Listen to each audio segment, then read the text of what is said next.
네, 한 주간의 삶도 성령 충만하시고 또 행복한 삶이 되시길 축원합니다. 스페인의 철학자 중에 한 분이 그런 이야기를 했습니다. 관점만큼 많은 현실이 있다. 네. 그러니까 이 말의 의미가 참 굉장히 깊은 의미가 있다는 생각을 합니다. 현실적인 많은 그 일들이 있다 하지만 그러나 그게 아니라는 거죠. 실은 그 관점만큼의 현실이 존재한다는 겁니다.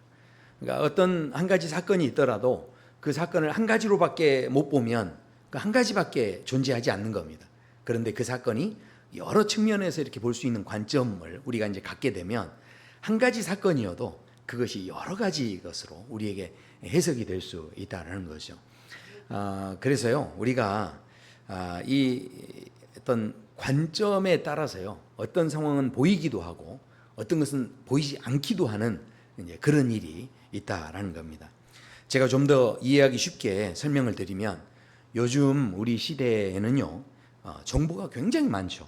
그래서 유튜브 같은데 가면 이렇게 이제 검색을 해가지고 내가 알고 싶은 정보들을 이렇게 검색을 하시는데, 그런데 검색하실 때 조심하셔야 되는 것은 내가 이렇게 예를 들어서 어디 여행을 간다. 그래서 여행 이렇게 검색을 하면요, 그러면 이것을 제공하는 이 제공자들이 제공하는 그 알고리즘이 이렇게 형성이 되면서 우리의 취향과 연관된, 그래서 그 다음부터는요 계속 내가 원치 않지만 여행에 관계된 유튜브들이 쫙 뜨게 됩니다. 그러니까 이제 검색도 다 이제 그 흐름을 따라서 연관된 것들로 이제 이렇게 보여지게 되죠. 자, 그러면 무슨 일이 생깁니까? 나는 여러 가지 것들을 경험하고 싶은데 그렇게 되지 않고 내 생각의 울타리에 내 모든 것이 이렇게 갇히게 되는 거죠. 나는 분명히 많은 정보들을 더 얻고 싶지만 그게 아니라 내가 검색하는 것에 따라서 제한되어 버리고 그 생각의 틀에 이제 갇히게 되는 이런 모습이 있다라는 겁니다. 그래서요, 그 좁은 방과 같은 내 생각의 틀에서 내가 탈출하려면 실은 유튜브는 좀 내려놓으셔야 된대요. 인터넷 검색하는 건 내려놓으셔야 된대요. 우리의 생각의 틀을 그 어떤 사고 속에서 우리를 더 이렇게 벗어나게 하는 가장 좋은 방법이 있는데요. 그것은 예나 지금이나 책 읽는 거랍니다. 책이 주는 힘이 있다는 거예요. 책은 우리의 사고를 더 깊게 하고, 그 다음에 우리가 가지고 있는 다양한 관점들을 가지게 하는 데 있어서 굉장히 유익하다라는 거죠. 어제 저희 딸이 결혼식을 했습니다. 우리 제 친구 목사님이 축가를 불렀는데요.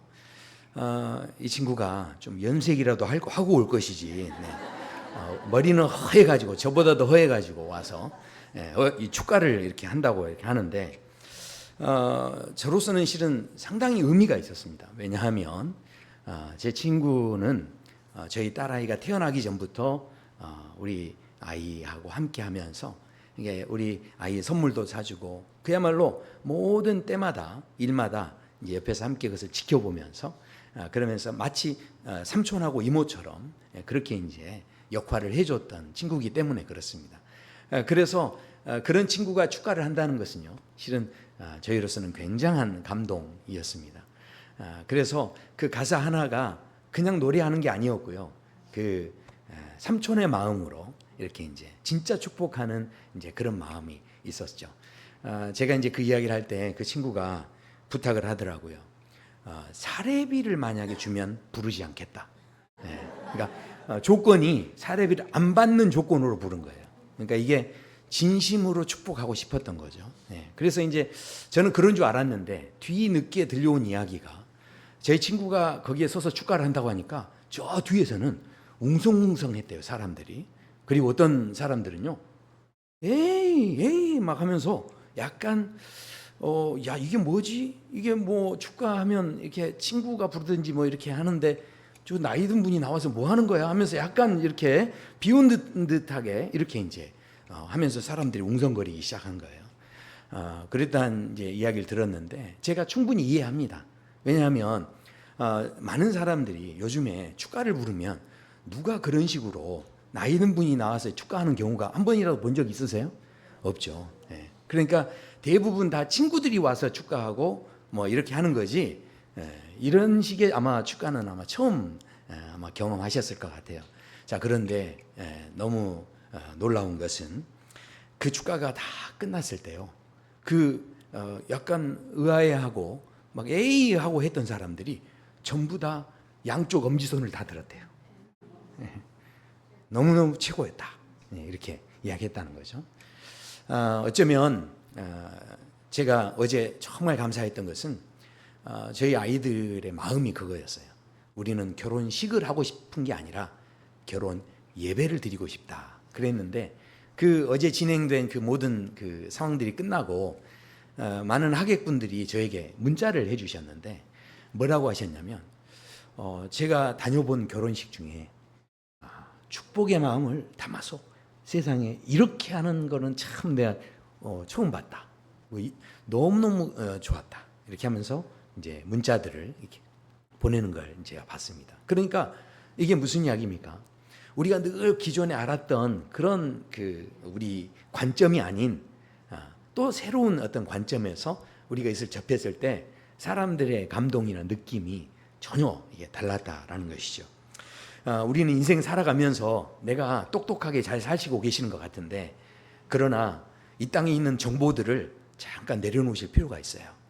왜냐하면 어쩌면 그 관점에 이렇게 집착하다가 오히려 그 관점에 매여가지고 전혀 다른 것은 보지 못하는, 그리고 그 관점의 틀이라는 것이 나를 이렇게 아주 강하게 이렇게 묶고 있어서 거기에서 쉽게 벗어나지 못하는, 그 관점을 깨지 못하는 어떤 그런 모습들이 실은 우리에게 있을 수 있다는 거죠. 우리가 갖고 있는 관점, 틀을 깬다는 게요 결코 쉽지 않습니다. 그런데 생각해 보십시오. 이 세상의 모든 그래서 그 흐름들을 보면 가장 크게는요 두 가지 관점이 있죠. 그게 뭐냐면 내가 나를 보는 관점이 있죠.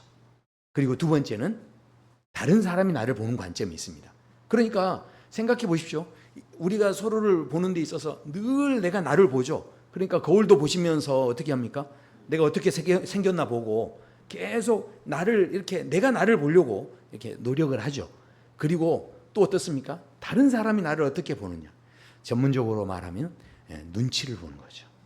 그러니까 눈치가 사람들이 가지고 있는 체면, 여러 가지 어떤 자기가 그냥 마음대로 사는 게 아니라 주변 사람들이 나를 어떻게 생각하지, 어떻게 평가하지 하면서 다른 사람이 보는 그런 관점, 이것이 이런 세상의 두 가지 흐름이다라는 겁니다. 자, 그런데 너무 놀라운 것은 하나님을 믿는 사람들은요 한 가지 관점이 더 있습니다. 그게 뭐냐면 하나님께서 나를 보시는 관점. 그러니까 하나님 믿는 사람들은 하나님이 나를 보실 때 어떻게 생각하실까? 여기에 대한 관점이 있다라는 겁니다. 우리가요 성경에 보면 그래서 이런 하나님의 관점에 대해서 성경은 믿음이다 이렇게 이야기합니다.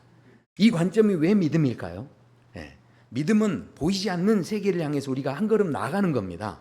그런데 그 한 걸음을 나아갈 때 실은 우리가 갖고 있는 틀을 깨야만 나갈 수 있는 거죠. 근데 그 나갈 수 있는 힘이 뭐죠? 나갈 수 있도록 도와주는 게 뭡니까? 믿음이죠. 하나님 여호와가 나의 목자시니 나를 이끄신다라고 하는 믿음이 있을 때 우리가 내가 갖고 있는 틀, 내가 한 번도 경험해보지 못했던 세계를 향해서 나갈 수 있는 용기가 생기는 거죠. 그러니까 이 믿음이라는 것이 바로 그 하나님이 우리에게 주시는 관점일 수 있는데, 자, 성경에 보면요, 이 실은 우리가 어떤 관점을 가지느냐가 지금 왜 중요하냐면 이것에 따라서 우리 인생이 아름다워지기도 하고 우리 인생이 어떤 의미에서는 비참해지고 고통이 될 수도 있기 때문에 이 관점이라는 게 굉장히 실은 중요하다라는 겁니다. 안드레가 생각해 보십시오. 안드레 이야기 전에 골리앗을 생각해 보세요. 골리앗이 나타났을 때 많은 사람들이 믿음이 없었기 때문에 어떻게 생각했습니까? 우리에게 큰 위기가 찾아왔구나. 그리고 아마 어떤 사람들은 그랬을 겁니다. 우리나라에도 저렇게 거인 같은 사람을 좀 많이 배출해야 돼. 아마 이런 생각도 했을 거예요.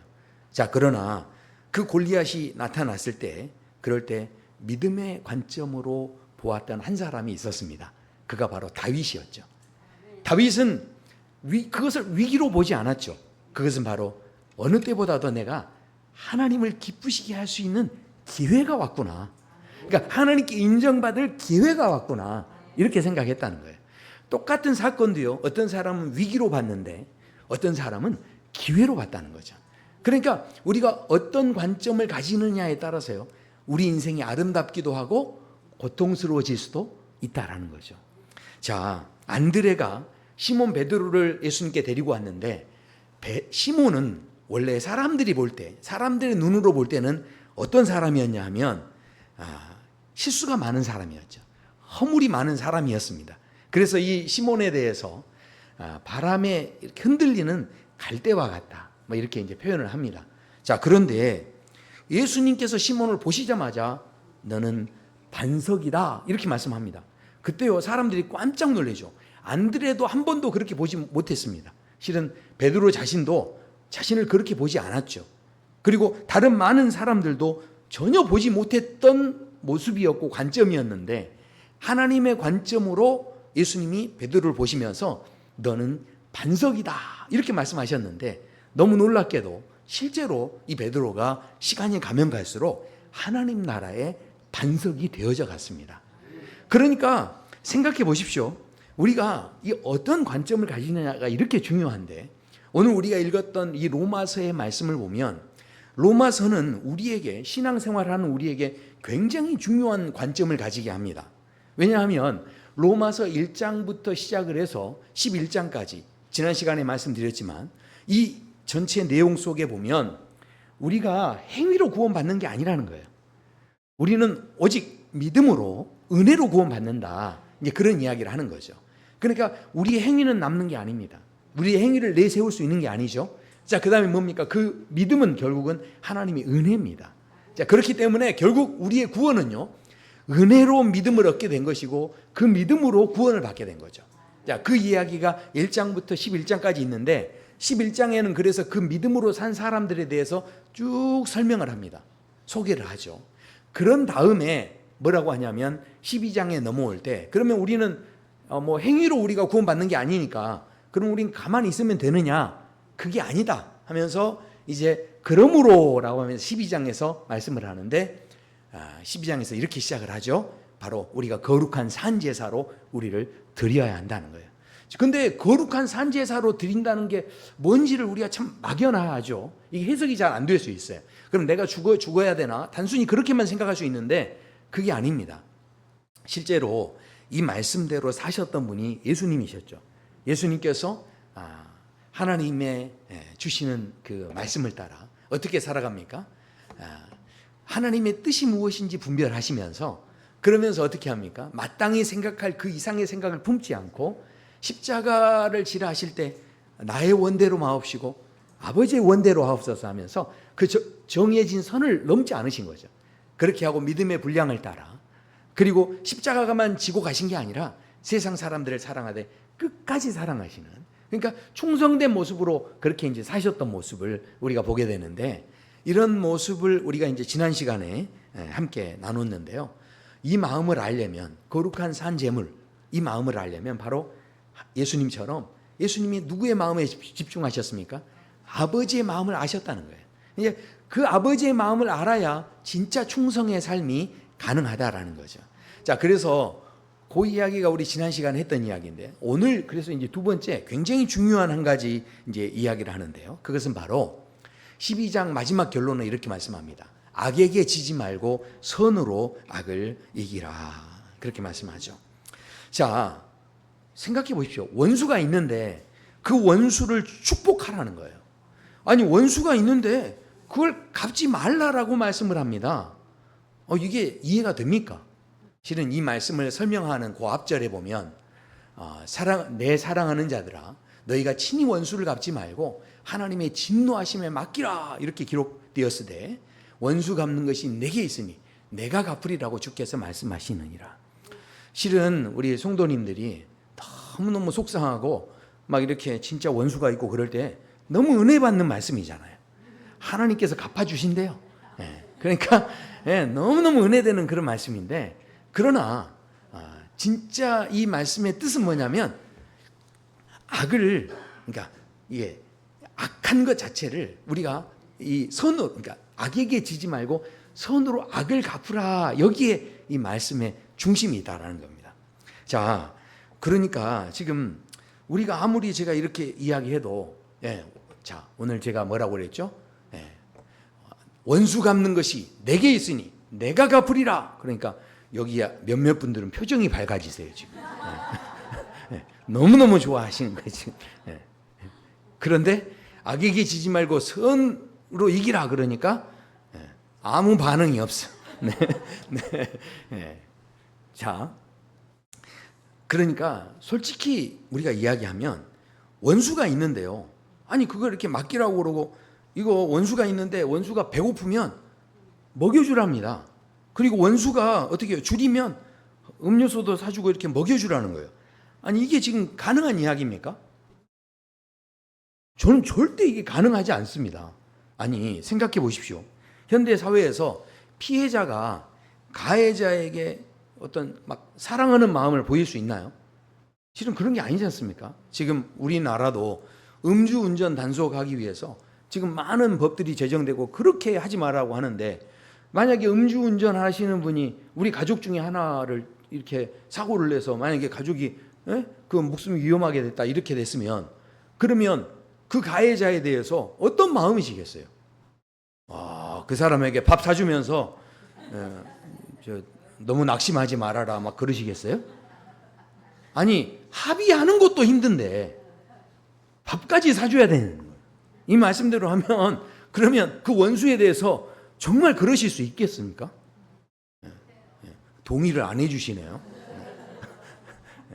아니, 정말 솔직히 말하면 이렇게 이 피해자가 실은 이 가해자를 사랑한다는 것, 이런 것 자체가 실은 절대 쉽지 않습니다.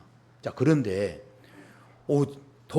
마음이 더 어려워지는 것은 여기에만 이 말씀이 있는 게 아니고 예수님께서 직접 하신 말씀 가운데 보면 예수님이 이런 말씀을 하셨어요.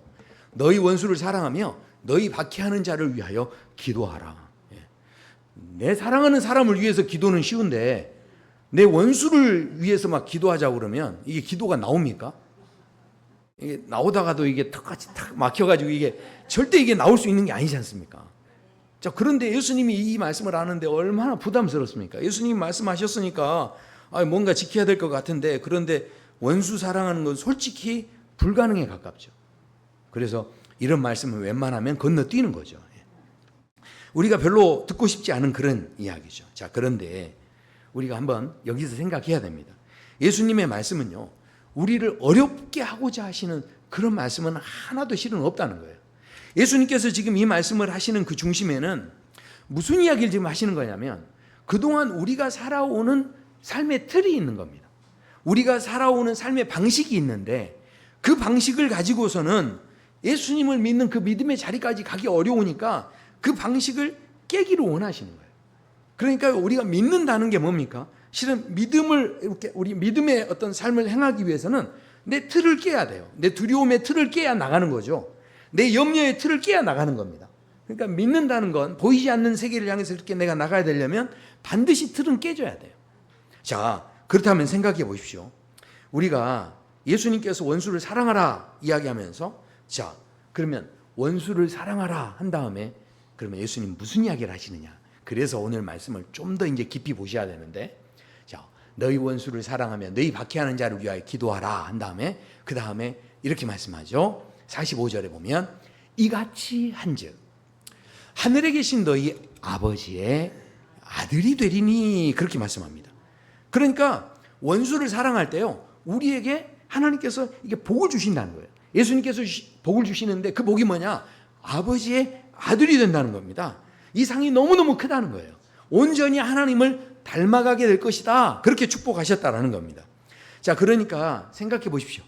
세상에서 이 하나님의 자녀가 되는 삶은요, 실은 세상 사람들이 주는 축복이 아니에요. 세상에서는요, 상을 받는 게 뭡니까? 세상에서 상을 받는 건 1등 하는 거죠. 최고가 되는 겁니다. 세상에서 인정받는 건 그거죠. 자, 그러니까 잘 생각해 보세요. 예수님의 말씀은요, 이 세상에서 우리가 막 조금 더 높아지고 조금 더 강해지고 우리의 삶의 자리에서 어떻게 해요? 이 세상 사람들의 틀 속에서 막 앞서거니 뒤서거니 이렇게 하면서 살아가는 그런 삶을 지금 이야기하고 계신 게 아닙니다.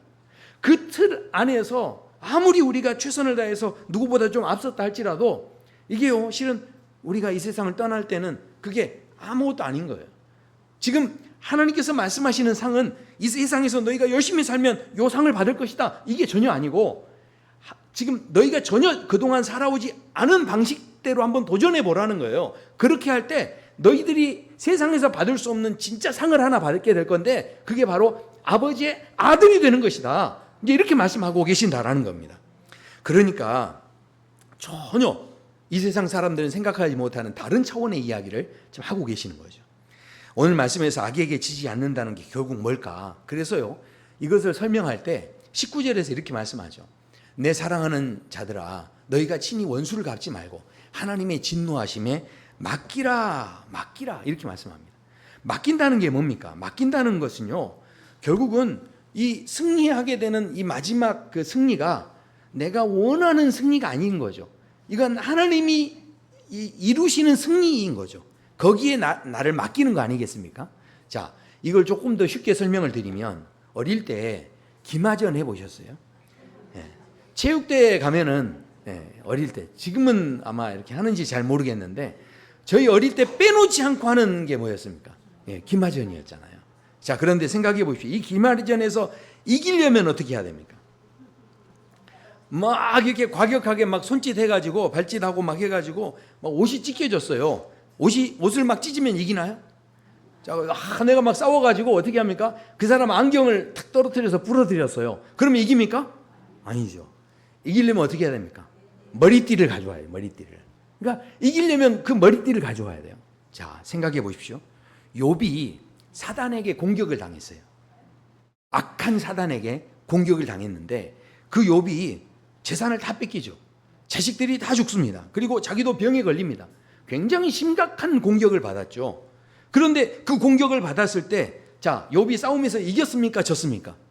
성경에서는 이겼대요. 그러면 생각해 보십시오. 자, 이기는 과정에서 욥이 지금 재산을 뺏겼는데도 성경에서는 욥이 졌다라는 이야기를 하지 않습니다. 욥이 자녀들이 다 죽었는데도 성경에서는 욥이 아직 졌다라는 이야기를 하지 않아요. 이 사단도, 마귀도 이게 이겼으면 그만해야 되잖아요. 근데 이긴 것 같지 않은 거예요. 그러니까 어떻게 합니까? 욥이 이제 병이 들게 합니다. 그런데도 욥은 그치지 않고 계속 공격을 하는 이유는 뭡니까? 아직 이겼다는 느낌이 없는 거예요. 자, 생각해보. 그러면 욥이 언제 이겼을까요? 욥이 나중에 모든 것을 견디고 그 다음에 갑절의 것으로 하나님이 회복시켜주는 그때, 욥이 이겼다, 할렐루야, 이렇게 했을까요? 그렇지 않습니다. 거기에 욥이 이겼다는 말이 없어요. 실은 언제 욥이 이겼냐? 그 어려운 중에 욥이요, 그 고난을 당하고 나서 심지어 자기가 병에 걸리는 그런 고난을 당했는데도 욥은 하나님을 향한 마음을 지켰다는 거예요. 그때 이 성경은 욥이 이겼다라고 말씀하는 거죠. 생각해 보십시오. 우리가 다윗과 사울의 관계도 보면요, 악에게 지지 않고 선으로 이 악을 이겨라 하는 이 말씀에 가장 어울리는 사람이 누구냐면, 악에 지지 않고 선으로 악을 이기는 일을 했던 사람이 다윗이죠. 자기를 막 쫓아다니는 그 사울에 대해서 어떻게 합니까? 악으로 갚지 않고 죽일 기회가 있는데도 계속 선대해 주면서 선으로 이렇게 대하죠. 그리고 어찌됐든 사울을 살려주고, 한 번만 살려준 게 아닙니다. 이렇게 여러 번 살려주면서, 이 사울은 잡아 죽이려고 하는데, 이렇게 어찌됐든 다윗은 착한 마음으로 그렇게 이제 상대를 해줍니다. 자, 그러면 그렇게 사울을 선대하고 죽이지 않았기 때문에 다윗이 이겼다라고 성경은 말씀합니까? 그렇게 해서 결국은 사울은 죽게 되고 결국은 다윗이 왕 위에 올라갑니다. 그랬을 때 성경은 이 다윗이 이겼다라고 했을까요? 실은 다윗이 이긴 것은 그 모든 광야 같은 인생의 여정 속에서 하나님을 사랑하는 마음을 끝까지 지켜냈다는 거예요. 그러니까 다윗도요, 실수하고 범죄하고 넘어지기까지 했습니다. 그러나 나는 매를 맞아도 누구에게 맞는다고요? 하나님께 맞는다는. 그러니까 이 다윗은요, 끝까지 하나님을 향한 마음을 놓치지 않았다는 거예요. 그것을 보면서 우리는 다윗이 이겼다라고 말씀을 합니다. 자, 생각해 보십시오. 그러니까 지금 악에게 지지 말고 선으로 악을 이기라, 이렇게 말씀을 하는데, 이 말씀의 진짜 의미가 뭐냐는 거예요. 2015년에 프랑스 파리에서 이슬람 단체, 그 과격 단체였죠. IS의 그 공격으로 막 총기 난사가 있고 한 7지역에서 동시다발적으로 막 총을 쏴가지고 그때 사람들이 죽을 때 130명이 죽었어요. 그래서 그때요 사람들이 너무너무 놀래가지고 그때 아마 죽었던 그 사람들에 대해서 추도하고 막 이렇게 하는 이제 이런 일들이 있었는데, 그 당시에 피해자였던 한 사람이 누구였냐면 앙뚜안 레이리스라고 하는 분이에요. 근데 이분이 이 사고로 인해서 자기 아내를 잃어버립니다. 그리고 아내를 잃어버리고 나서 자기에게 누가 남아졌냐면 17개월 된 아들이 하나 남았어요. 그래서 그 아버지가 얼마나 고통스러웠는지 그 시간들을 보낸다는 게 결코 쉽지 않았죠. 슬퍼하면서 분노하면서 그 시간들을 보냈는데 나중에 이분이 책을 썼어요. 근데 그 책의 제목이 뭐냐면 당신들은 나의 증오를 갖지 못할 것이다. 이제 이런 제목의 책을 썼습니다. 자, 이게 무슨 이야기냐면 이 내용이 그래요.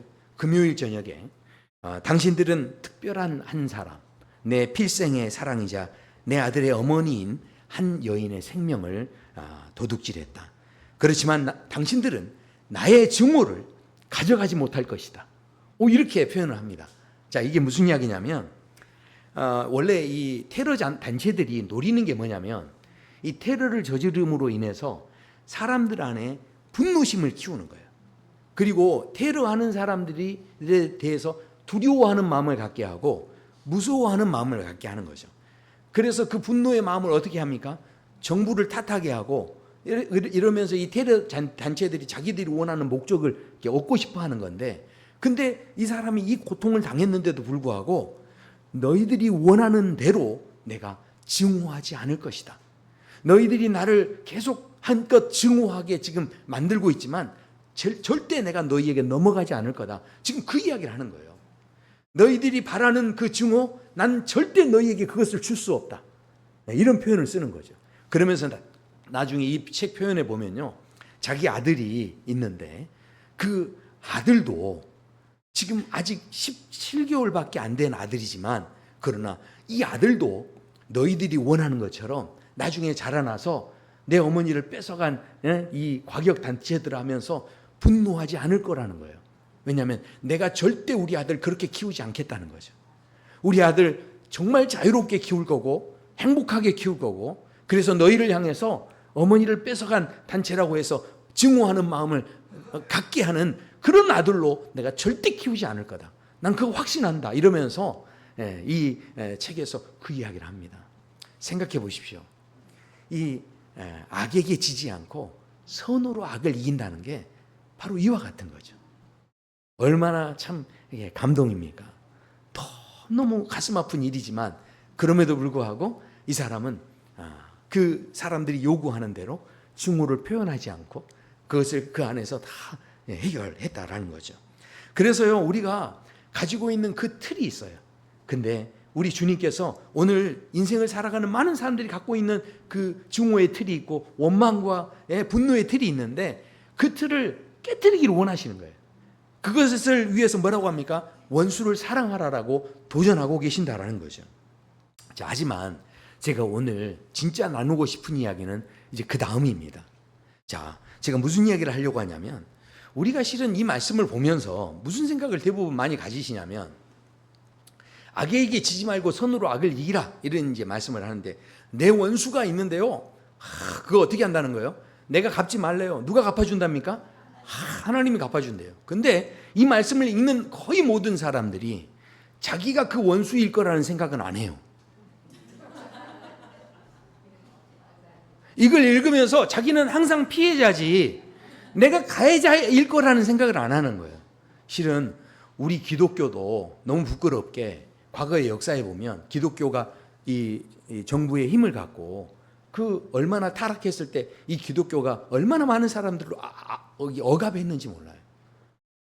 심지어는 그 제가 예전에 있던 남아공도 실은 그 역사를 보면요, 종교 전쟁으로 인해 가지고 피난 갔던 사람들이 거기에 원래 있던 토착민들을 다 잡아 죽이고요, 정착해 살기 위해서 거기에 가서 공격하고 그 사람들을 그렇게 해쳤던 그 역사들이, 그 주인공들이 다 누구냐면 실은 종교 개혁했던 실은 그 사람들이 그 또 주범이에요. 그러니까 알고 보면 참 부끄러운 역사들이 많이 있고, 힘을 가졌을 때 그 힘을 제대로 사용하지 못한 그런 모습들이 실은 많이 있는데, 누가 피해자고 누가 가해자입니까? 그러니까 오늘 본문을 통해서 우리가 정말 알아야 할 것은, 우리가 정말 하나님 앞에서 나는 그저 피해자입니다, 나는 그렇게 막 내가 주장할 수 있습니까? 절대 온전치 못하죠. 분명히 우리의 삶이 절대 온전치 못한 것을 하나님 아시는데도, 그런데도 불구하고 왜 원수를 사랑하라고 도전하고 계시느냐, 이거 생각해 봐야 한다는 거죠.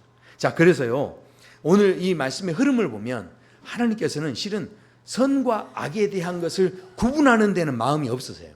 그래서 이 말씀에 보면 그 앞에서 너희를 박해하는 자를 축복하고 저주하지 말라, 이렇게 이제 말씀하는데, 이게 마치 이제 그 선으로 악을 이기는 그런 모습인 것 같은데, 자, 그 다음을 보시면요, 즐거워하는 자들과 함께 즐거워하고 우는 자들과 함께 울라. 이게 지금 무슨 선과 악을 갈라놓은 겁니까? 아닌 거죠. 내가 뭐 미워하든 뭐 좋아하든 옳든 그러든 상관없이 누가 즐거워하면 함께 즐거워해주고, 누가 좀 슬픈 당한 일 있으면 아유 내가 좀 별로였던 사람이어도 함께 좀 이렇게 슬퍼해주고, 지금 이 이야기죠. 서로 마음을 같이 하며 높은 데 마음을 두지 말고 도리어 낮은 데 처하며 스스로 지혜 있는 채 하지 말라, 이렇게 말씀하신다는 거죠. 그러니까 지금 이 중심은 뭐냐면 도리어 서로 마음을 같이 하는데 중심이 있는 거지, 누구는 악한 사람이고 누구는 선한 사람이고 누구는 피해자고 가해자고 이걸 나누는데 하나님의 마음이 있는 건 아니라는 거예요. 자, 그렇다면 보십시오. 오늘 말씀에서 정말로 이제 중요한 것은 뭐냐면, 예수님께서 말씀하셨죠.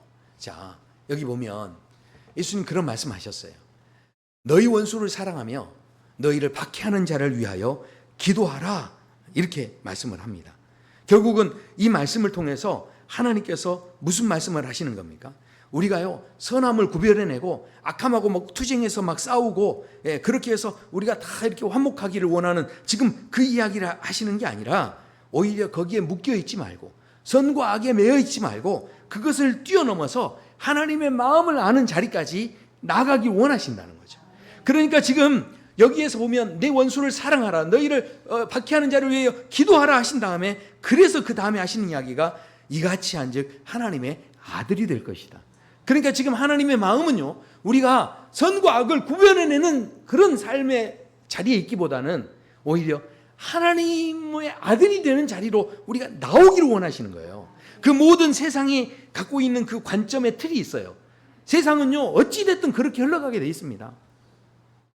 네, 그런데 너무 놀랍게 하나님은 그 틀에서 나오라는 거예요. 그리고 너희는 하나님의 아들로 딸로 살기 원하시는 거예요.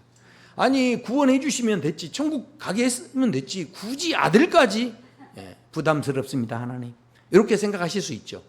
왜 하나님은 굳이 우리를 구원하셔놓고 하나님 아들이 되게 하시고 딸이 되게 하시는 데까지 우리를 끌고 가실까요? 이게 오늘 마지막 결론입니다. 왜 그러실까요? 그것은 바로요, 자녀가 되면요, 질문이 달라지기 때문에 그렇습니다. 무슨 이야기냐면, 이 세상의 모든 사람이 가지고 있는 근본적인 질문이 뭡니까? 어떻게 하면 돈을 많이 벌 수 있을까? 실은 우리 모두가 가지고 있는 질문이죠. 아니, 그 은행 가서 적금을 하셔도 이율이 어떻게 높은가 다 고민하시잖아요. 어떻게든 이거 손해 안 보려고 하시지 않습니까? 그 마음속에 뭐가 있습니까? 어떻게 하면 돈을 많이 벌까요? 이 생각 있지 않으세요? 그러니까 우리의 모든 질문은 실은 어떻게 하면 이거 돈을 벌 것인가에 대한 질문이 있는데, 그런데 세상에 하나님의 아들이 되면요, 자녀가 되면요, 질문이 달라져요. 하나님, 아버지, 저 왜 돈 벌어야 되죠? 이렇게 질문이 달라지는 거죠. 아버지가 하고 싶은 게 뭐예요? 내가 어떻게 하면 돼요? 질문이 달라져요. 생각해 보세요. 저희 어제 결혼식 하는데 저희 아들 둘이 얼마나 든든했는지 몰라요. 아들이니까. 그러니까 어떻습니까? 아유, 목사님, 나 이것만 하면 되죠? 저 이제 가야 돼, 바쁘니까. 안녕히 계세요. 이렇게 하지 않았어요. 왜 그렇죠? 아들이니까. 다른 사람이 할 수 있는 질문과는 전혀 다른 질문으로 함께 할 수 있는 거죠. 아들이니까. 그러니까 생각해 보십시오. 오늘 주시는 이 말씀은요. 오늘 주시는 이 말씀은 단순히 우리에게 원수를 사랑해라, 우리를 막 힘들게 하고 어렵게 하려고 이 말씀을 주시는 게 아니고요. 너희들이 은혜를 받았으니 그러므로 산 제물로 우리를 드려라. 그래서 너희가 이제 이 거룩한 자녀로 이렇게 막 살아가야 된다 그러는데, 거룩한 삶을 살아야 된다는데 우리의 행동이 더 막 새로워지고, 뭐 단순히 지금 이 이야기를 하는 게 아니고요. 그래서 어떻게든 눈이 밝아져 가지고 누가 더 선한 거냐 악한 거냐 막 찾아내고 구별해내고 지금 이런 걸 이야기하시는 게 아니고요. 바로 하나님께서 진짜 원하시는 것은 이 믿음의 도전을 통해서 그동안 살아왔던 삶의 방식을 다 한번 깨보고, 내가 전혀 생각하지 못했던 하나님 나라의 그 삶의 방식을 우리가 받아들임으로 인해서 그거 성공 못했다고 하나님이 혼내는 게 아니에요. 결국은 그것을 도전할 때 자꾸 우리 안에 뭐가 생겨지냐면, 맞아, 나는 하나님의 아들이지. 그 하나님의 아들은요, 질문이 달라져요. 관점이 달라진다는 거죠. 세상을 보는 방식이 달라지고요. 우리가 더 이상 어떻게 하면 돈 벌 수 있을까, 여기에 매여서 사는 인생이 아니라 어떻게 하면 우리 아버지를 기쁘시게 할까, 이런 질문을 할 줄 아는 그런 존재로 서도록 하시기 위해서, 그래서 오늘 이 말씀을 우리에게 주시고 계신다라는 것입니다. 이 귀한 질문 앞에 우리의 그 삶의 질문이 달라지게 되는, 관점이 달라지게 되는 그런 놀라운 은혜의 삶이 되시길 축원합니다. 네.